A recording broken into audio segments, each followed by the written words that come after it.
તો રામ રામ ડાયરા ને આજે છે જન્માષ્ટમી એટલે આપણે જઈએ છીએ અંબાજીપરામાં। મિત્રો આ છે મહેસાણાની તાલુકા કચેરી, પછી મિત્રો સમર્પણ ચોક આવ્યો, એમ કરતા કરતા આપણે પહોંચી ગયા અંબાજીપરાના મેળામાં। અહીંયા લોકો જન્માષ્ટમીના દિવસે અંબાજીપરામાં કૃષ્ણ ભગવાનના દર્શન કરવા આવે છે મિત્રો। અને મિત્રો મને તો ઓળખતા હશો અને આને પણ ઓળખતા હશો, ભેગું થાને ભાઈ। તો મિત્રો આ છે અંબાજીપરાનો મંદિરનો ગેટ અને આ છે મિત્રો અંદરનો નજારો। મિત્રો આ છે શ્રી પંચમુખી હનુમાનજીનું મંદિર અને આ છે મિત્રો કૃષ્ણ ભગવાનનું મંદિર। હવે મિત્રો આપણે પરિક્રમા કરીશું।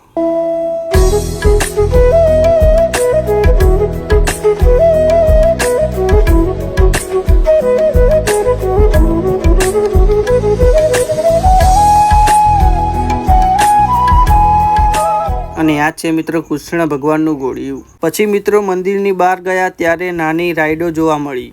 તો મિત્રો હવે અમે જઈએ છીએ ઘરે। લાઈક, ફોલો, કોમેન્ટ કરી દેજો। જય શ્રી કૃષ્ણ।